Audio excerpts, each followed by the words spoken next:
सीधे बैठिए।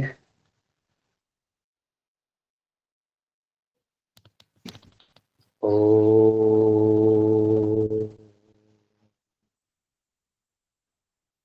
गुरुर्ब्रह्मा गुरुर्विष्णु गुरुर्देवो महेश्वर गुरुर्साक्षात् परब्रह्म तस्मै श्री गुरवे नमः। तस्मै श्री गुरवे नमः। प्रिय छात्रों, अब हम आयुर्वेद में योग का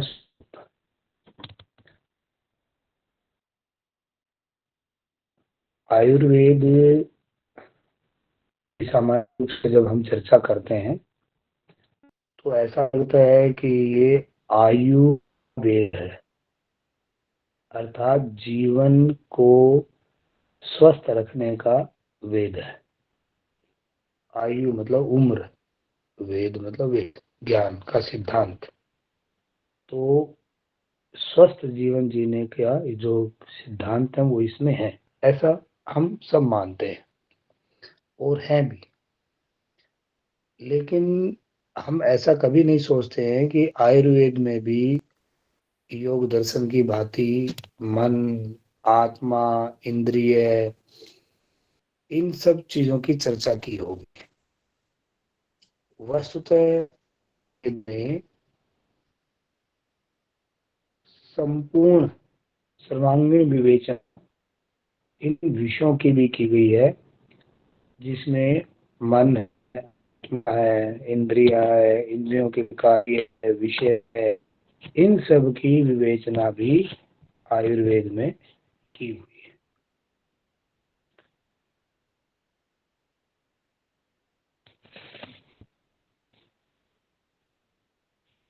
जितना गंभीर चिंतन हमारे दर्शन शास्त्रों में किया गया है, योग को लेकर के, मन को लेकर के, आत्मा को लेकर के, इंद्रियों को लेकर के, उनके विषयों को लेकर के, वैसा ही चिंतन आयुर्वेद आचार्यों ने भी किया है। क्योंकि आयुर्वेद केवल औषधीय दर्शन नहीं है, अपितु वो शारीरिक के साथ साथ मानसिक और आध्यात्मिक उपचार करता है और दार्शनिक और आध्यात्मिक महत्वपूर्ण सिद्धांतों को ये प्रतिपादित करता है। क्योंकि शरीर के साथ मन और मन के साथ आत्मा का जुड़ाव है। शरीर स्वस्थ रहेगा तो मन भी प्रसन्न रहेगा और मन स्वस्थ रहेगा तो आत्मा भी प्रसन्न रहेगी।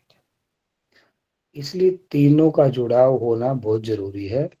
और जब तीनों स्वस्थ रहेंगे तो आत्मा भी स्वस्थ रहेगी, शरीर भी स्वस्थ रहेगा, मनुष्य भी स्वस्थ रहेगा।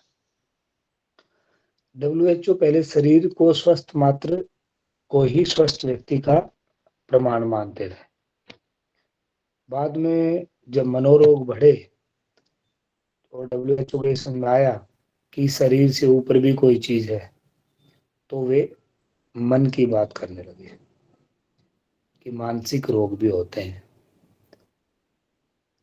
लेकिन इससे कहीं सुंदर जो है परिभाषा हमारे आयुर्वेद में दी गई है कि भाई स्वस्थ व्यक्ति कौन है। तो महर्षि चरक जी स्वस्थ व्यक्ति को परिभाषा करते हुए कहते हैं कि जिस व्यक्ति का वात, पित्त, कफ, मल, मूत्र, इंद्रिया, मन और आत्मा प्रसन्न हो, वो व्यक्ति ही जो है स्वस्थ है। अब आयुर्वेद में जो सिद्धांत दे दिए कि मन प्रसन्न होना चाहिए, इंद्रिय प्रसन्न होने चाहिए, आत्मा प्रसन्न होनी चाहिए, त्रिदोष ठीक होने चाहिए, वात पित्त कफ ठीक होना चाहिए। ये तो सारी चीज दे दी है। ये तो मेडिकल साइंस। सर आवाज कट रही है बहुत ज्यादा।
चलिए फिर शुरू करते हैं। तो हम कह रहे थे कि महर्षि चरक ने स्वास्थ्य की एक परिभाषा दी है। समदोषस्मग्निश्च समधातु मलक्रिय प्रसन्न आत्मन इंद्रिय इत्य स्वास्थ्य भी दिए थे। तो सम दोष, तीनों दोष हमारे सम होने चाहिए। तो तीन दोष कौन कौन से होते हैं? वात, पित्त और कफ। स्मग्निश्च और अग्नि, सम धातु और जो धातु है रस, रक्त, मांस, मेद, मज्जा, अस्थि, वीर्य, वो भी। मलह क्रिय और मल मूत्र की क्रिया भी सम्यक होनी चाहिए। उसके बाद प्रसन्न आत्मन इंद्रिय, इंद्रिय अपना काम अच्छे से करें, मन प्रसन्न रहे, आत्मा प्रसन्न रहे, ऐसा जो व्यक्ति है उसको स्वस्थ माना गया है। तो WHO तो मन और आत्मा को मानता नहीं है।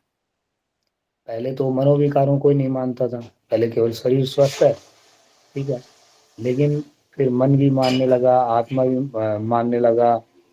फिर भी अभी भी धातु और दोषों को नहीं मानता है, वात पित्त कफ को नहीं मानता है एलोपैथी।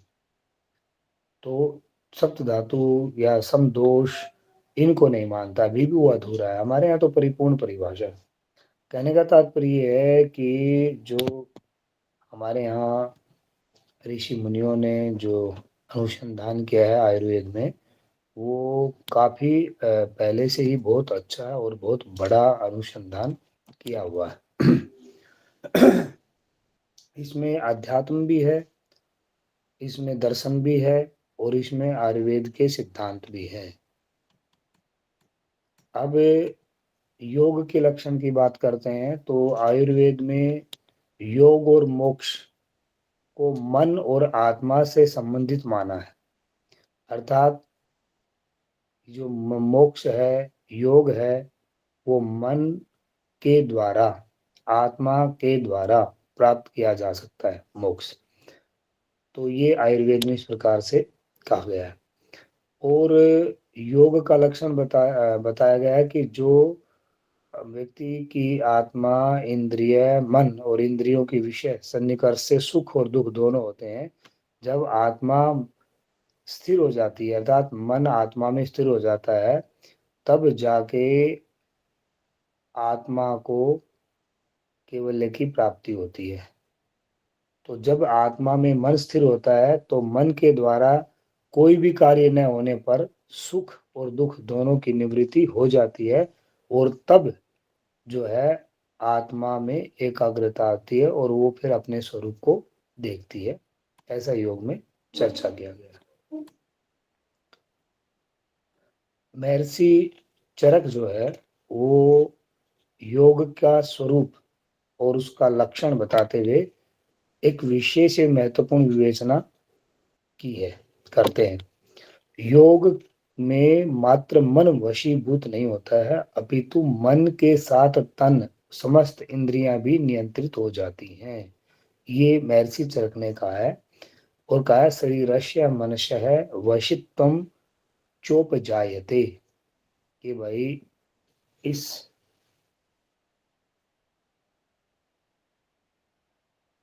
शरीर में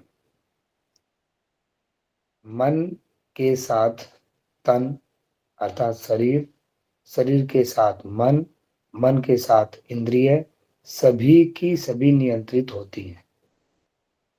और जब नियंत्रित हो जाती हैं तो उस अवस्था को हम योग कहते हैं। ये योग का लक्षण बताया है।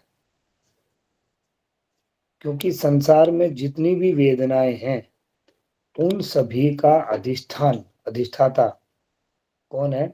वो मन और इंद्रियां और शरीर। तो सभी दुख की अनुभूति, सुख की अनुभूति मन के द्वारा होती है, और उसमें सहायक है शरीर और इंद्रियां। तो इंद्रियां मुख्य हैं, फिर शरीर में और फिर मन में ये बात आती है। और योग क्या करता है? महर्षि चरक के अनुसार योग मन, शरीर और इंद्रियों के को नियंत्रित करता है। तो ये महर्षि चरक जी कहते हैं। चरक संहिता में 4 प्रकार के योग का वर्णन प्राप्त होता है। कौन कौन से हैं? नंबर 1 समयोग, और दूसरा है, पहले समयोग की बात की गई है, फिर अयोग की बात की गई है, फिर जो है हीन योग की बात की गई है। तो इस प्रकार से हीन योग या मिथ्या योग की बात की गई है, तो अति योग की बात की गई है। तो इस प्रकार से 4 योगों की बात यहाँ पे की गई है। तो सबसे पहले समयोग को देखते हैं कि समयोग क्या है आयुर्वेद में। तो कह रहे मल आदि वेग की प्रवृत्ति उचित समय पर होना, सामान्य कष्ट की अनुभूति का होना, क्रमशः वात पित्त कफ दोषों का निकलना या रुक जाना, अर्थात दोषों के निरुद्ध होने पर वेगों की समाप्ति होना, यह सब समयोग के लक्षण हैं। समयोग क्या है कि सम अवस्था होना, समान होना, सम अवस्था होना। किसी भी चीज का मल आदि वेग जो है उनकी सम अवस्था हो जाए, न अति तीव्र हो न मंद हो, न जठराग्नि बहुत प्रदीप्त हो न बिल्कुल मंदी हो, और जो वेग आदि है मलमूत्र आदि वो अपने समय से निकलते रहे, नहीं तो फिर कॉन्स्टिपेशन होगी तो प्रॉब्लम क्रिएट होगी। ऐसे ही वात पित्त कफ तीनों दोष सम हो जाए, न रुके न विकृत हो जाए। तो ऐसे जो होता है, तो उन वेगों का सम अवस्था जो है वो समयोग कहलाती है। और यदि वो विरुद्ध हो गए तो वो विषम योग हो जाएगा या अयोग हो जाएगा। ठीक है। दोषों के प्रभाव भेद से यह सम्यक योग तीक्ष्ण, मृदु, मध्य 3 प्रकार से समझा जा सकता है। चलिए आगे देखिए। तो पहला समयोग, दूसरा अयोग। कह रहे कि भाई अयोग क्या है? तो कह रहे किसी कारण विशेष से वमन का होना, अथवा केवल वमन कराने के लिए किसी औषधि का प्रयोग करना, उसका निकल जाना, अर्थात वमन के वेगों का बीच में टूट जाना, रुक जाना अयोग कहलाता है। तो जो वेग आदि थे वो डिस्टर्ब यदि हो गए हैं, फिर हम उल्टी के द्वारा जो उल्टी करवाते हैं, वमन मतलब होता है उल्टी करना, तो उल्टी कराने के लिए जो औषधि आदि का प्रयोग करते हैं, या और वेगों को रिलीज करने के लिए औषधि आदि का प्रयोग करते हैं, और यदि वो बीच में टूट जाता है तो उसको अयोग कहते हैं। अति योग क्या है? तो कह रहे इससे लाल रक्त की कणिकाओं से युक्त वमन होता है, अर्थात रक्त भी निकल जाता है, उसे अति योग कहते हैं। जब हम मान लीजिए कोई एक्टिविटीज ऐसी कर रहे हैं और यदि उसमें खून आ जाए, उसको अति योग कहेंगे।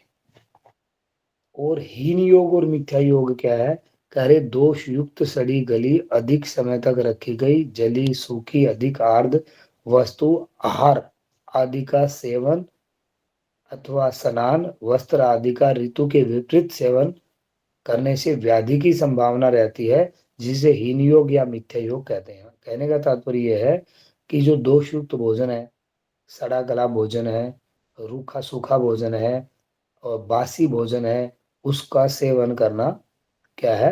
हीन योग है। या ऋतु के अनुसार वस्त्रों का ना पहनना हो तो भी हीन योग आएगा। व्याधि आ जाए, रोग आ जाए तो भी हीन योग आएगा। चरक संहिता में अष्टांग योग की भांति अष्ट स्थानों में योग को अष्ट स्थानों में विभाजित किया है, और आयुर्वेद को भी 8 अष्ट स्थानों में विभाजन कर आयुर्वेद का ज्ञान भी कराया है। तो जिस प्रकार से अष्टांग योग है, उसी प्रकार से आयुर्वेद को भी अष्ट स्थानों में विभाजित किया गया है। महर्षि चरक ने मौलिक सिद्धांतों तथा काय चिकित्सा का विशिष्ट प्रतिपादन किया है। तो जो मौलिक सिद्धांत हैं, क्या करणीय है क्या अकरणीय है, कौन सी औषधि है, कैसी औषधि है, कैसे बनाना है, कैसे खाना है, उन सब के साथ साथ चिकित्सा, शरीर की चिकित्सा कैसे हो पाएगी, इस पे भी विशेष बल दिया है।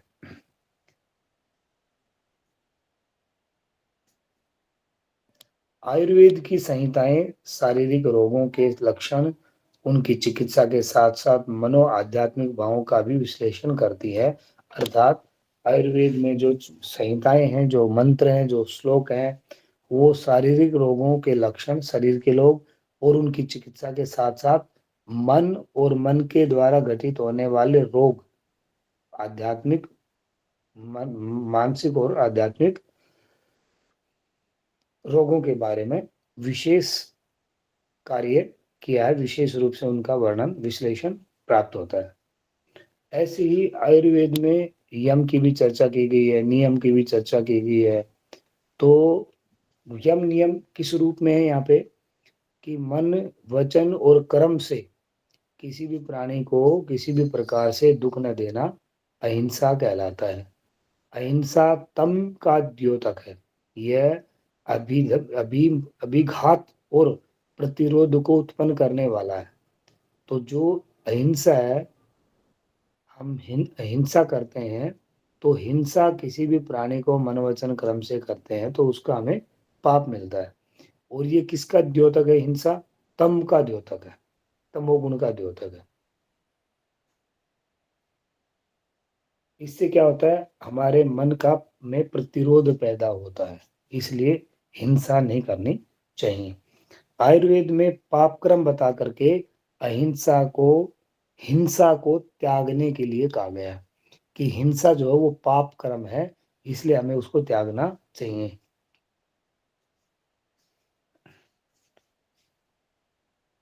रसायन सेवन से पूर्व भी एवं आचार रसायन के अंतर्गत अहिंसा का वर्णन किया गया है। कहने का तात्पर्य है कि यदि आप बीमार हैं, आप हिंसा करते हैं, तो आपको और नुकसान होगा।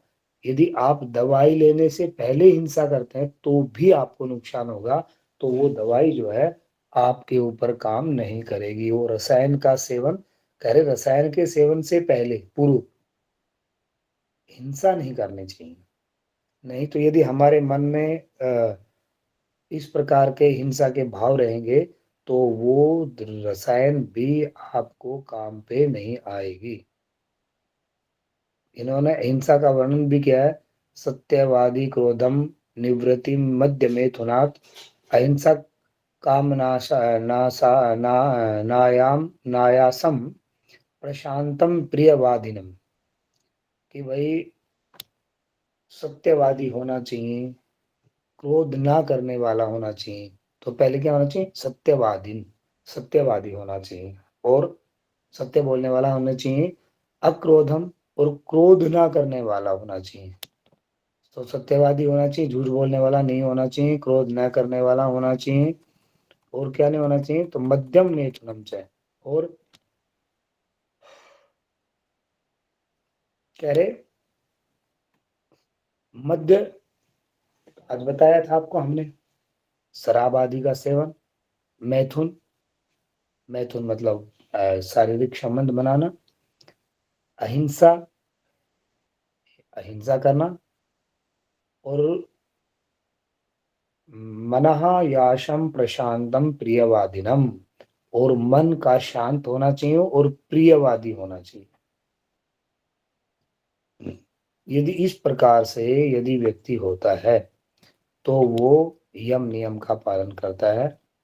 अर्थात ये सिद्धांत, ये जो सिद्धांत हैं आयुर्वेद में, ये यम नियम का पालन करने के लिए बनाए। सत्यवादी, क्रोध, मध्य में मैथुनात्, अहिंसकादेय, मनाशयम प्रशांतम प्रियवादिनम, ये किसकी क्वालिटीज हैं?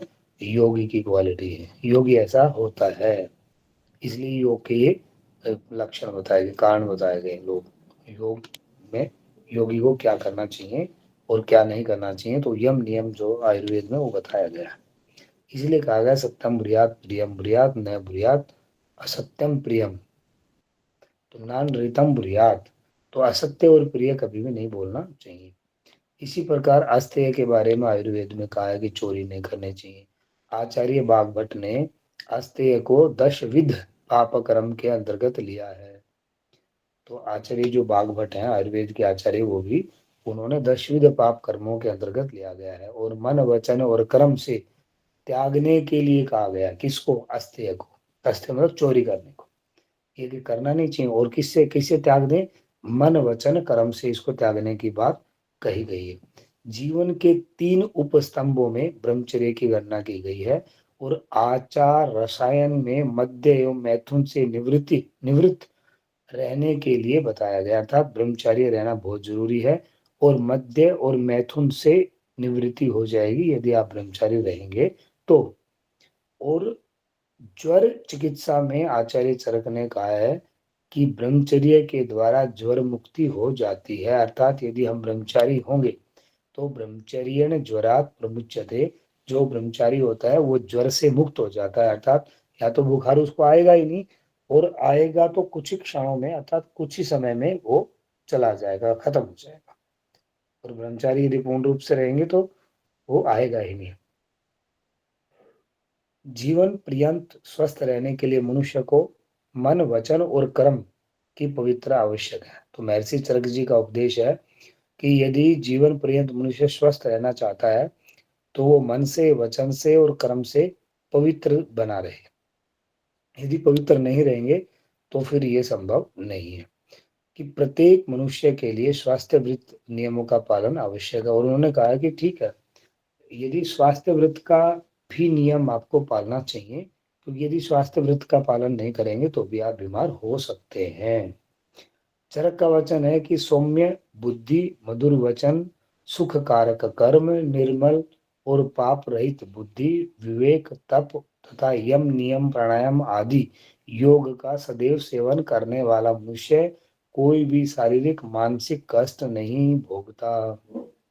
तो जो व्यक्ति सौम्य बुद्धि वाला है, मधुर वचन वाला है, सुख कारक है, निर्मल और पाप रहित है, बुद्धि और विवेक है, तप और यम नियम का पालन करने वाला है, प्राणायाम का अभ्यास करने वाला है, वो व्यक्ति सदैव शारीरिक मानसिक कष्टों से कभी भी वो आपालवित नहीं होता है। अर्थात उसको कष्ट नहीं होते हैं, वो सदैव प्रसन्न और आनंदित रहता है। ऐसा कौन कह रहे? महर्षि चरक कह रहे हैं। महर्षि चरक ने उत्तम वैद्य, अच्छा डॉक्टर के 4 गुणों में सोच को एक प्रधान गुण माना है। 4 गुण उन्होंने बताए हैं जिसमें सोच जो है वो प्रधान गुण है।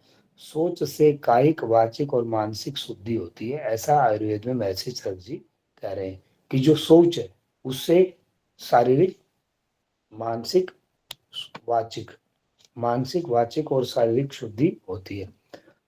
तो कायिक मतलब शरीर, वाचिक मतलब वाणी और मानसिक मतलब मन।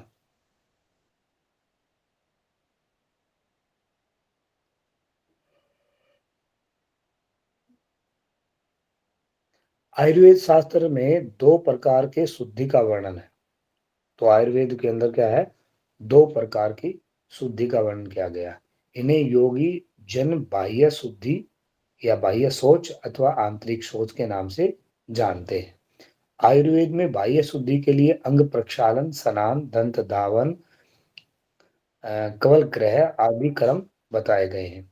और अभ्यांतर शुद्धि के लिए सामाजिक एवं मानसिक स्तर पर धी, स्मृति, ज्ञान, व्यवहार आदि से लिया गया है। तो बाह्य शुद्धि के लिए स्नान करेंगे, प्रक्षालन करेंगे, दंत धावन करेंगे, है ना, केश केश को संवारेंगे, ये सब क्या बाह्य शुद्धि है। फेस वॉश करेंगे, फेशियल करेंगे, मसाज करेंगे, ये सब बाह्य शुद्धि के लिए। और अभ्यंतर शुद्धि क्या है? सामाजिक एवं मानसिक स्तर पे धी अर्थात बुद्धि, स्मृति, ज्ञान, व्यवहार, ये है आपके अभ्यंतर शुद्धि। इनका हमें पालन करना चाहिए। चरक संहिता में शरीर में उपस्थित वात पित्त कफ दोषों को संतुलन बनाए रखने के लिए शोधन के लिए पंचकर्म की व्यवस्था की गई है।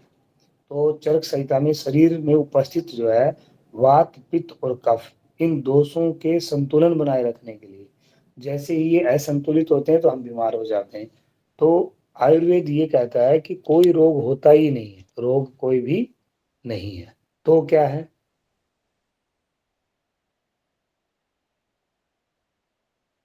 तो कह रहा है कि वात, पित्त और कफ की विषम अवस्था रोग है। रोग क्या है?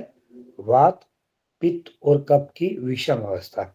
और जैसे ही वो सम अवस्था होगी, व्यक्ति स्वस्थ हो जाएगा, और जैसे विषम अवस्था होगी, व्यक्ति बीमार हो जाएगा। और इस विषम अवस्था को सम बनाने के लिए पंचकर्म की चर्चा यहाँ पे की गई है। और पंचकर्म कौन कौन से हैं? तो स्नेहन, स्वेदन, वमन, विरेचन और बस्ती, ये हैं 5 पंचकर्म। इसको हम पंचकर्मा भी इंग्लिश में बोलते हैं। तो आयुर्वेद में भी पंचकर्म है और प्राकृतिक चिकित्सा में भी पंचकर्म है, जो शायद नवदीप जी आपको पढ़ाते होंगे। तो पंचकर्म वहाँ कौन कौन से हैं? तो वहाँ मिट्टी, पानी, आकाश, अग्नि और वायु, ये पंचकर्म वहाँ पे। और यहाँ कौन कौन से हैं? स्नेह, स्वेदन, वमन, विरेचन और बस्ती, ये पंचकर्म यहाँ पे है। उसके बाद वैसी चरक जो है असंतोष वृत्ति की भी बात करते हैं। लोल्यम क्लेश कारणम श्रेष्ठतम, कि लोल्यम को कष्ट उत्पन्न करने वाले कारकों में सबसे श्रेष्ठ कहा गया। लोल्यम मतलब लालच, असंतोष की भावना। तो लालच को कष्ट उत्पन्न करने वालों में सबसे श्रेष्ठ कहा गया है। यह संतोष वृत्ति का विपरीतार्थ शब्द है, असंतोष। इसे धारणीय वेगों की गणना में भी गिना जाता है। और योग सूत्र में लोल्यम के विपरीत भाव संतोष को सर्वोत्तम सुख की संज्ञा दी गई है। संतोष उत्तम सुख लाभ है, कि संतोष होने पे उत्तम सुख का लाभ प्राप्त होता है, ऐसा महर्षि पतंजलि जी योग दर्शन में कहते हैं। आयुर्वेद में आचार रसायन के अंतर्गत कहा गया है कि प्रतिदिन जप, सोच, दान, तप करने चाहिए तथा देवता, गो, ब्राह्मण, आचार्य, गुरु की सेवा में रत रहना चाहिए। वेद, उपनिषद आदि आध्यात्मिक ग्रंथों का अध्ययन, स्वाध्याय करना चाहिए। ईश्वर की शरणागति से योग साधना करनी चाहिए, अर्थात योग साधना में आने वाले विघ्नों का नाश होकर के हम शीघ्र ही समाधि को संपन्न हो, समाधि को प्राप्त हो जाए। आयुर्वेद में मनुष्य दोष चिकित्सा के रूप में भी पूजा पाठ, ईश्वर का ध्यान बताया गया है। और ज्वर आदि की चिकित्सा में विष्णु सहस्त्र नाम जप आदि को बताया गया है, कि यदि किसी को बुखार हो जाए या किसी को और कोई समस्या हो जाए, कोई मानसिक रोग हो जाए, तो उसके लिए क्या करना है? पूजा पाठ करना है, ईश्वर का ध्यान करना है, एकांत में योग करना है। और ज्वर हो जाए, बुखार हो जाए, तो उसकी चिकित्सा के लिए विष्णु सहस्त्र नाम जप करना बताया गया है।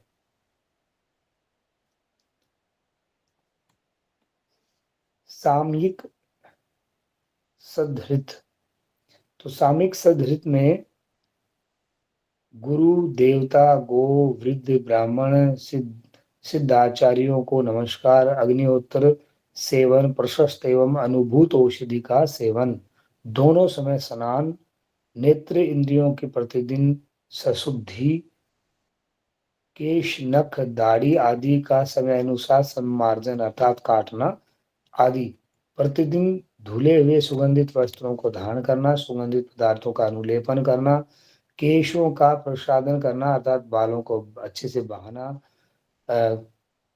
चोट बढ़िया से बांध के रखना, सिर, कान, नाक, पाद आदि में तेल मर्दन करना, दीन दुखी की सहायता करना, निश्चिंत, निडर और बुद्धिमान, लज्जाशील, चतुर, राग द्वेष के मानसिक विकारों का नाश करने वाला जो है, धर्मपरायण और आस्तिक, सर्व प्राणियों का बंधुतुल्य मानना, क्रोध का नाश करने वाला, शांति के गुणों को समझने वाला जो होना चाहिए।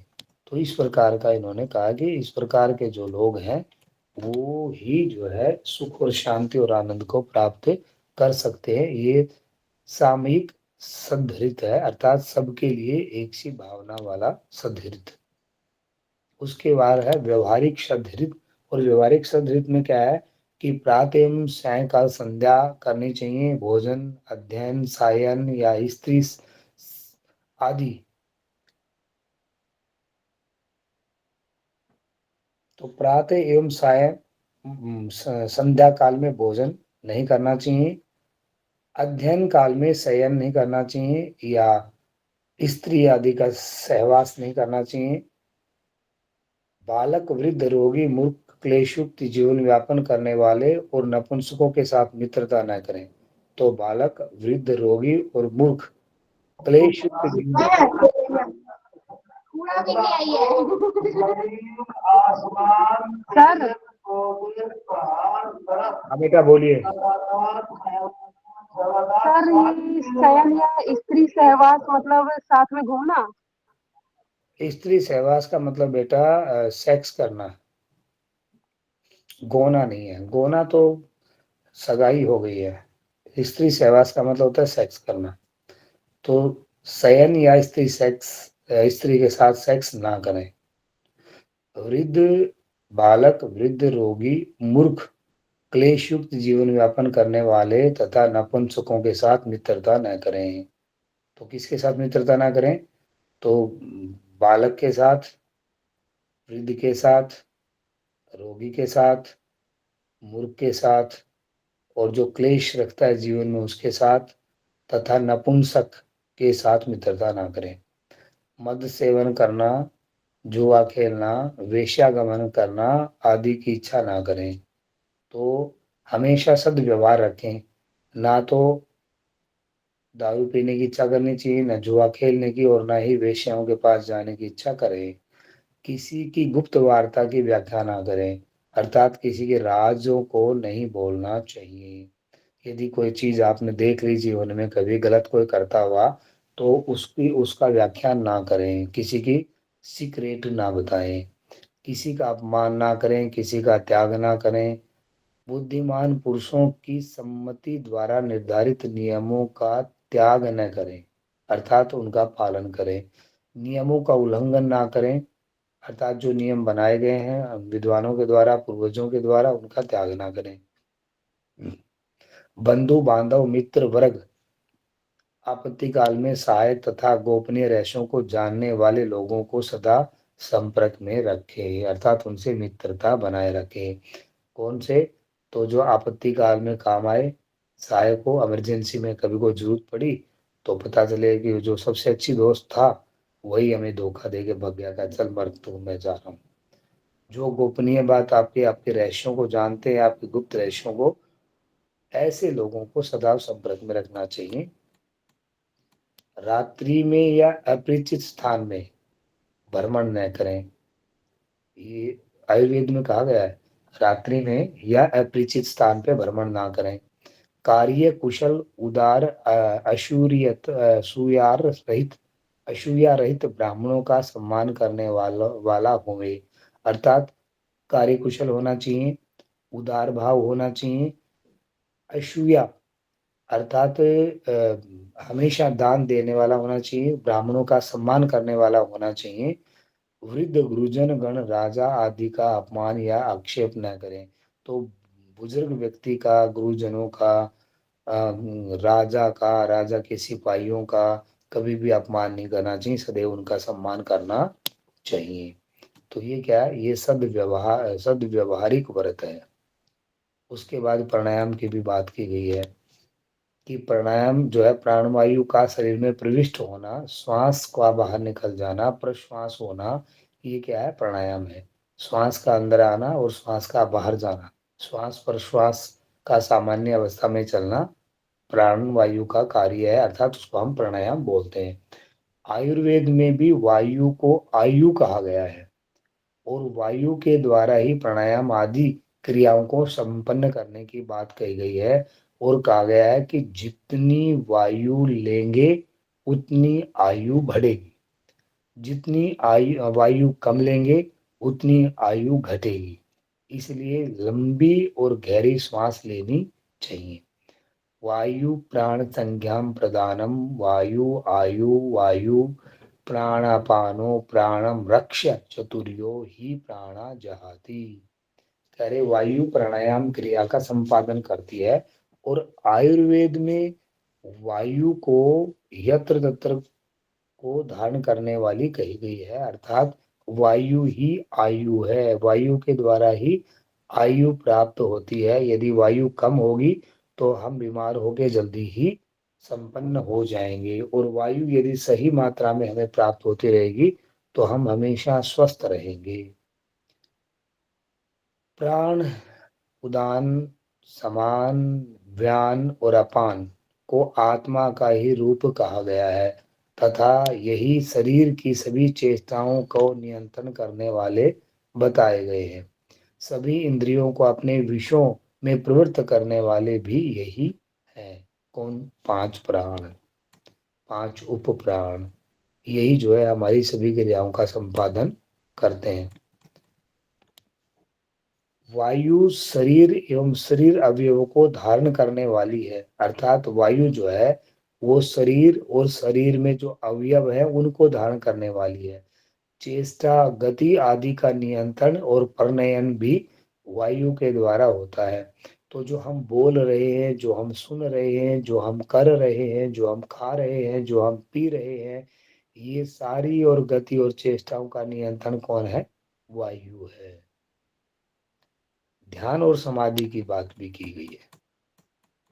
आचार्य चरक ने मनुष्य रोगों की चिकित्सा बताते हुए समाधि का उल्लेख किया है।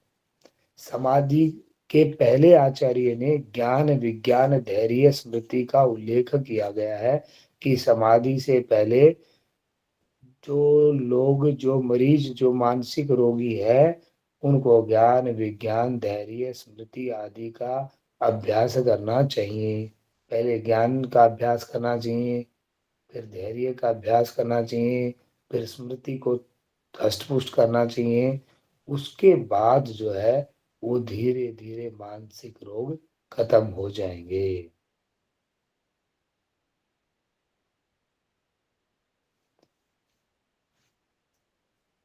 आचार्य चरक ने कहा कि मनुष्य रोग उपस्थित होने पर धर्म, अर्थ, काम का ध्यान करना चाहिए। आत्मा आदि का ज्ञान अर्थात धारणा करनी चाहिए। अर्थात यदि हमारे मन में कोई विकार आ गया गलती से तो हमें धर्म का, अर्थ का, काम का ध्यान करना चाहिए तथा आत्मा ज्ञान, आत्मज्ञान अर्थात धारणा करनी चाहिए। आत्मा में धारणा करनी चाहिए या देश बन चित्तस्य धारणा करनी चाहिए। किसी स्थान विशेष पे मन को लगा देना चाहिए। अन्य आचार्यों ने भी धी, धृति एवं आत्मा का ज्ञान मनुष्य दोष की चिकित्सा के लिए उत्कृष्ट औषधि बताया है। कहने का तात्पर्य है कि जो दो और आयुर्वेद के आचार्य हैं, उन्होंने भी धी, धृति अर्थात बुद्धि को आत्मा का ज्ञान और मनस दोषों की चिकित्सा के लिए उत्कृष्ट माना गया है। तो बुद्धि ही आत्मा का ज्ञान प्राप्त करने में और मनस दोषों की चिकित्सा करने में महत्वपूर्ण भूमिका निभाती है। इस प्रकार आयुर्वेद में धारणा ध्यान का धी, धृति, आत्मा में चित्त को लगाने के रूप में इसका ज्ञान दिया गया है। अर्थात मन को, आत्मा को, चित्त को आत्मा में लगाने की बात यहाँ पे की गई है। और समाधि को उसी शब्द का ग्रहण किया गया, अर्थात जब चित्त आत्मा में लग जाएगा तो आत्मा परमात्मा में लग जाएगी, तो उसे समाधि की अवस्था बोलेंगे। कर्म निरूपण की बात भी आयुर्वेद करता है। आयुर्वेद कहता है कि कर्म जो है वो एक महत्वपूर्ण अंग है जीवन में। इसलिए महर्षि चरक शास्त्र के अनुसार इहलौकिक और परलौकिक दोनों प्रकार के कर्मों के 3 भेद बताए गए हैं। इस संसार में रहते हुए और परलोक में रहते हुए जो दो प्रकार के दोनों प्रकारों में कर्मों के 3 भेद हैं। चाहे इस लोक में करो चाहे परलोक में करो, इहलौकिक हो चाहे परलौकिक हो, दोनों के कर्मों में 3 प्रकार है। 3 प्रकार कौन कौन से है? सत प्रत्यय, असत प्रत्यय और अप्रत्यय, 3 प्रकार है। तो पहले हम सत प्रत्यय को देखते हैं। करे जो कर्म ज्ञान पूर्वक चेष्टा द्वारा किया जाए वह सत प्रत्यय कहलाता है। जैसे हाथ का हिलाना, हाथ ऊपर नीचे करना, ये क्या है? सत प्रत्यय है। तो जो कर्म ज्ञान पूर्वक चेष्टा द्वारा किया जाए, अर्थात जो चेष्टा हम कर रहे हैं, जो काम हम कर रहे हैं, उसमें ज्ञान होना चाहिए कि कैसे करना है, कैसे नहीं करना है, क्या करना है, क्या नहीं करना है। तो ऐसा जब हम करेंगे तो वो सत प्रत्यय कहलाएगा। अब दूसरा क्या है? दूसरा असत प्रत्यय, कि जो कर्म बिना ज्ञान पूर्वक होता है वह असत प्रत्यय कर्म कहलाता है। जैसे नेत्र की पलकों का उठना गिरना, शरीर के रोमांच होना, हृदय की धड़कन आदि बढ़ना, ये असत प्रत्यय है। और अप्रत्यय क्या है? तो अप्रत्यय अचेतन पदार्थों, वृक्ष आदि में ऋतु अनुसार नए पत्तों का निकलना, पुष्प, फल, बीज की प्राप्ति, पतझड़ आदि, ये सब क्या है? अप्रत्यय है। नोदन, गुरुत्व और वेग, ये 3 अप्रत्यय हैं। तो क्या क्या है? नोदन, गुरुत्व और वेग, ये तीनों अप्रत्यय है। परलौकिक कर्म के 3 भेद होते हैं। कौन कौन से भेद हैं? हीन कर्म, उत्तम कर्म और मध्यम कर्म। और हीन कर्म क्या है? तो हीन कर्म वे होते हैं जो अधोगति में ले जाते हैं, अर्थात हमें जो नीचे गिराते हैं, हमारा पतन करते हैं। और अशुभ कर्मों को हीन कर्म कहते हैं। तो जो गलत काम हम करते हैं, अशुभ काम करते हैं, वही हीन कर्म है। जैसे असत्य भाषण करना, पर स्त्री गमन करना, ये क्या है? हीन कर्म है। उत्तम कर्म क्या है? उत्तम लोकों में ले जाने वाले शुभ कर्म जो है उत्तम कर्म कहलाते हैं। सत्य भाषण करना, परोपकार, जीवन का लक्ष्य परोपकार बनाना, निष्काम कर्म करना, ये क्या? उत्तम कर्म। और एक मध्यम है। मध्यम में मिश्रित फल वाले कर्म पाए जाते हैं, इन्हें मध्यम कर्म कहते हैं। यह कर्म कांड, अग्निहोत्र, धन लेकर विद्या अध्ययन करना, स्वाध्याय करना, स्वाध्याय लाभ के लिए औषधि निर्माण करना, ये सब क्या है? मध्यम कर्म है। यह कर्म करने से देवता संतुष्ट होते हैं, इसलिए उत्तम लोकों की प्राप्ति होती है। इसलिए हमें अग्निहोत्र भी करना चाहिए। मध्यम कर्म में अग्निहोत्र भी आएगा। अब आयुर्वेद में जो पंचकर्मा की चिकित्सा है उसके बारे में चर्चा करते हैं। ये चिकित्सा बहुत महत्वपूर्ण है और पूरे देश में बहुत पॉपुलर भी है, पूरे वर्ल्ड के अंदर। आयुर्वेद की पंचकर्मा 5 प्रकार से ये की जाती है, जिसमें शरीर से मलों का, दोषों का बाहर निकालना इस चिकित्सा का मेन उद्देश्य है।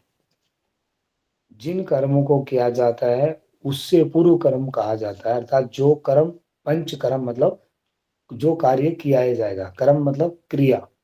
तो 5 क्रियाएं हैं और वो कौन कौन सी हैं? सबसे पहले वमन, ठीक है, फिर है विरेचन, फिर है नश्य, फिर है अनुवासन वस्ती, और फिर निरूह वस्ती है। इस प्रकार ये 5 है। तो वमन क्या है? तो कह रहे इस चिकित्सा में उल्टी लाने वाली औषधि का प्रयोग करके आमाशय की शुद्धि करना वमन कहलाता है।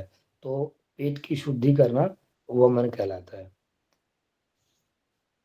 इसको हम अलग अलग मौसम के अनुसार कर सकते हैं। जब भी सम अवस्था हो, जैसे अप्रैल में सम अवस्था होती है, अक्टूबर, सितंबर अक्टूबर में सम अवस्था होती है, नवंबर तक भी नहीं तो सितंबर अक्टूबर में सम अवस्था हो जाती है, तो उस समय इसका प्रयोग हमें करना चाहिए। और इस क्रिया के मुख्य उद्देश्य शरीर में जमे हुए कफ को बाहर निकालना, पित्त को बाहर निकालना, कफ और पित्त को बाहर निकालना इसका मुख्य उद्देश्य है। विरेचन, कि जब आंतों में स्थित मल पदार्थों को गुदाद्वार से बाहर निकालने के लिए औषधि का प्रयोग किया जाए तो उस क्रिया को विरेचन बोलते हैं। अर्थात आंतों में मल जमा हुआ है और गुदाद्वार से बाहर नहीं निकल रहा है, तो उसके लिए जो औषधि का प्रयोग करेंगे उसको विरेचन बोलेंगे। ये जो है सर्दियों में इसका अभ्यास किया जा सकता है।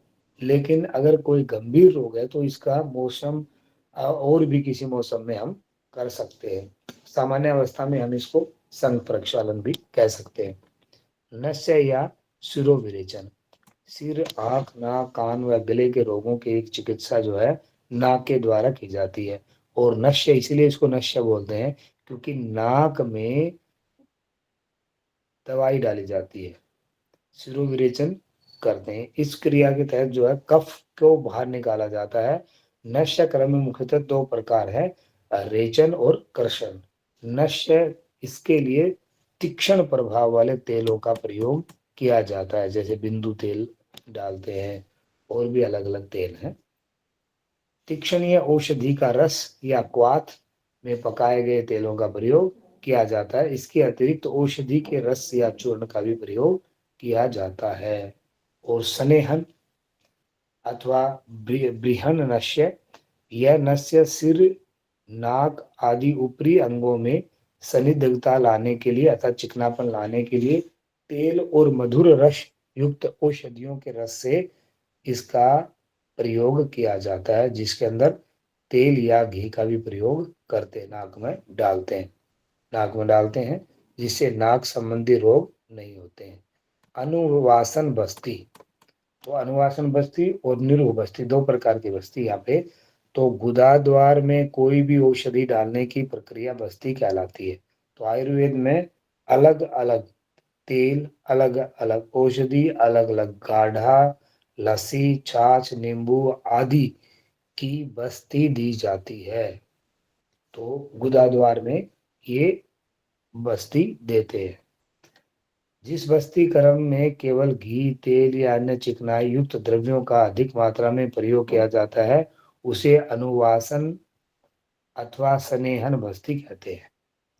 तो जिस जिस बस्ती में घी, तेल व अन्य चिकनाई वाले द्रव्य पदार्थ किए जाते हैं वो है अनुवासन बस्ती। निरू बस्ती क्या है? तो कह रहे जिस बस्ती में कर्म में कोष्ठ अमाशय में जमे हुए मल को शुद्ध करने के लिए औषधि में क्वाथ, दूध, तेल का प्रयोग किया जाए उसे निरूह बस्ती कहते हैं। यह बस्ती शरीर के सभी धातुओं और दोषों को संतुलित करने के लिए होती है। इसमें अनेक गुण हैं, जैसे कि दीपन बस्ती, लेखन बस्ती, बृहन बस्ती आदि अनेक प्रकार की बस्तियां भी इसमें और है जो कि हमारे शरीर को स्वस्थ रखने के लिए है। इसे निरूह बस्ती कहते हैं। और लास्ट है रक्त मोक्षण। आयुर्वेद में रक्त मोक्षण को भी एक महत्वपूर्ण ट्रीटमेंट माना जाता है। रक्त के प्रदूषित होने पर हमारे शरीर में बहुत सारी बीमारियां आ जाती हैं, जिसमें खाज, दाद, खाज, खुजली, सोराइसिस और बहुत सारी चीजें हैं। ऐसे रोगों के इलाज में प्रदूषित रक्त को शरीर से बाहर निकालना जरूरी हो जाता है। इसलिए शरीर से दूषित या संक्रमित रक्त निकालकर इलाज करने का नाम है रक्त मोषण। इसी प्रक्रिया को हम रक्त मोषण कहते हैं। शरीर से खून निकालने की यह प्रक्रिया दो तरीके से की जाती है। एक तो किसी औजार के द्वारा खून निकालना और एक बिना औजार से खून निकालना। और बिना औजार से खून जो निकालते हैं वो आपको पता है किससे निकालते हैं? आजकल लीच थेरेपी आ गई है। तो वो बिना औजार के, वो छोटी छोटी जोक होती हैं, उनको जहाँ भी गंदा खून होता है वहां लगा दो तो वो गंदा खून पी लेती हैं, तो वो रक्त मोक्षण हो जाता है। आयुर्वेद में 4 प्रमाण है: आप्तदेश, प्रत्यक्ष, अनुमान तथा युक्ति प्रमाण। 4 प्रमाण की बात कही है।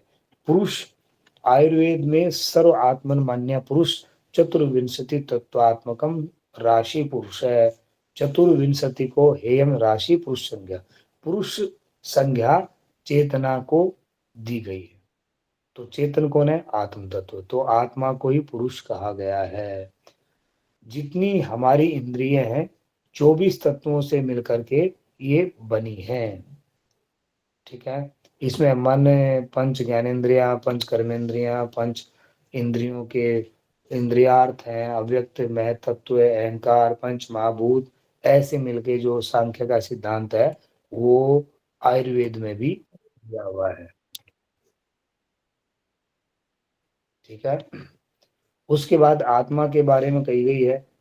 तो आयुर्वेद में महर्षि चरक ने आत्मा को अव्यक्त कहा गया है कि आत्मा जो है अव्यक्त है, क्षेत्रज्ञ है, शाश्वत है, विभु है और अव्यय है।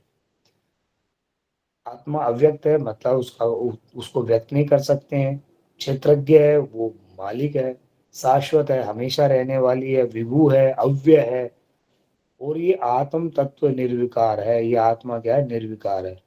चेतन भी है, नित्य है, दर्शक है, क्षेत्रज्ञ है और कर्ता है।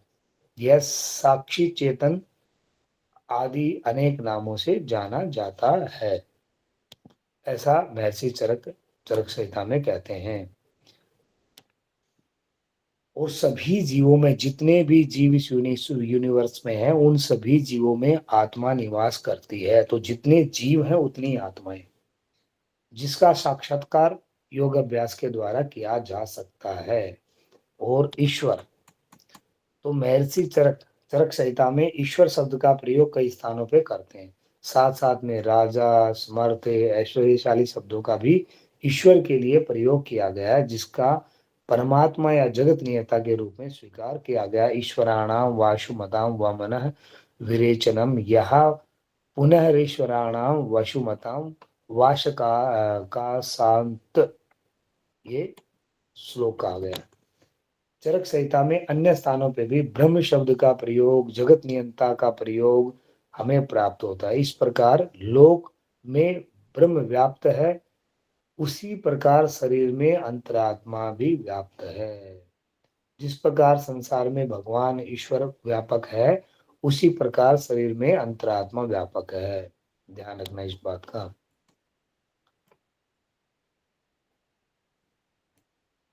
उसके बाद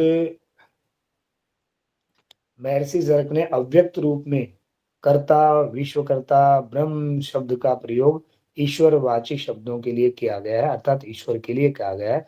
उसे निर्विकार परमात्मा का भी वर्णन किया गया है कि परमात्मा जो है निर्विकार है, परमात्मा परमात्मा जो है वो निर्विकार है।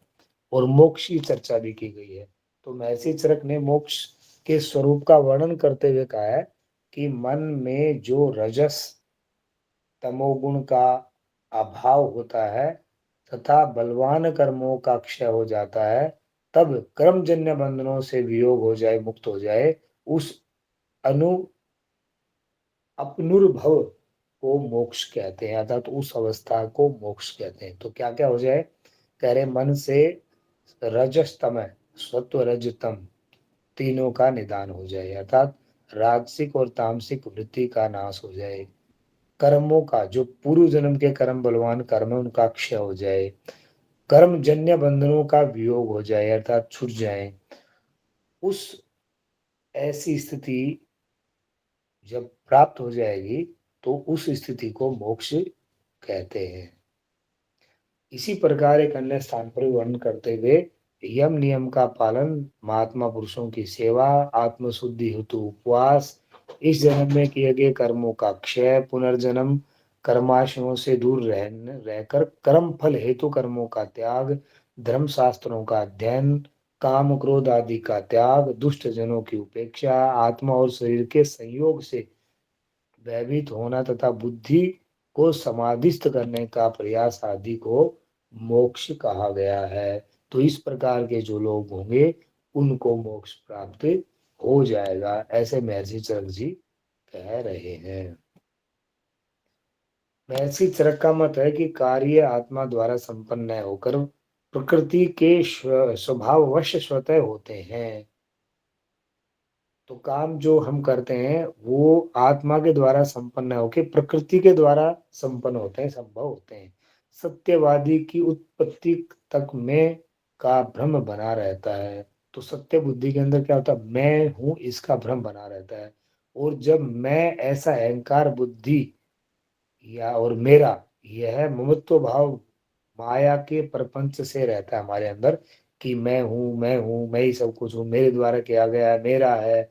तो ये क्यों है? ये ईश्वर की जो शक्ति है माया, उसके द्वारा होता है। हमने कल वेदांत दर्शन पढ़ा था आज, तो उसमें जो ईश्वर की शक्ति है उसको हम माया बोलते हैं, और उसी के द्वारा व्यक्ति जो है वो फंसा हुआ है जीवन के बंधनों में, दुख भोगता है। तो जब इनसे हम मुक्त हो जाएंगे तो हम समाधि को प्राप्त कर लेंगे, तो हम जो है मोक्ष को प्राप्त कर लेंगे। लेकिन जब तक ये बने हुए हैं तब तक हम मोक्ष को प्राप्त नहीं कर सकते। तो इस प्रकार से हम कह सकते हैं कि आयुर्वेद में योग के दर्शनों के सभी सिद्धांतों को समावेश किया है, चाहे वो मुक्ति हो, कर्म बंधन हो, कर्म संस्कार हो, पुनर्जन्म हो, बीमारी की बात हो, शारीरिक की बात हो, मानसिक की बात हो, ऑल टू ऑल आयुर्वेद के अंदर सारी की सारी बातें दी गई है। क्योंकि बिना मन के शरीर और बिना शरीर के मन जो है कभी भी साधना को संपन्न नहीं कर सकते। इसलिए इनके साथ साथ जब औषधि का समावेश होता है तो व्यक्ति और जल्दी जो है अपने सांसारिक तापों से मुक्त होकर के समाधि की ओर प्रवृत्त होता है। तो ये हमारा हो गया आयुर्वेद में योग। अगला टॉपिक क्या बचा हमारे पास, बताइए। सिलेबस है किसी के पास?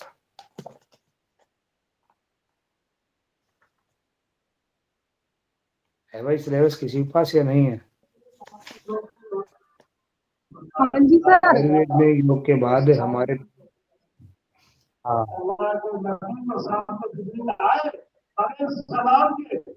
सर नेक्स्ट टॉपिक ये वाला तो खत्म हो गया, थर्ड यूनिट में पहले। हाँ, अब थर्ड यूनिट पढ़ेंगे। और जो ही पता नहीं कौन से टीवी के सामने बैठी है, इतना जबरदस्त आवाज आ रही है, मुझे सुन कैसे पा रही मुझे ये समझ में नहीं आ रहा है। लेकिन फिर भी पढ़ रही है, इसके लिए इसका बहुत बहुत धन्यवाद है। इतने शोरगुल में भी ये पढ़ रही है हमारी बातों को। सर ठीक है, चलो, सर बगल के कोई बात नहीं। आप योग पद्धति राजयोग। ये क्या, कहाँ क्या बातें चल रही है बेटा ये पीछे से?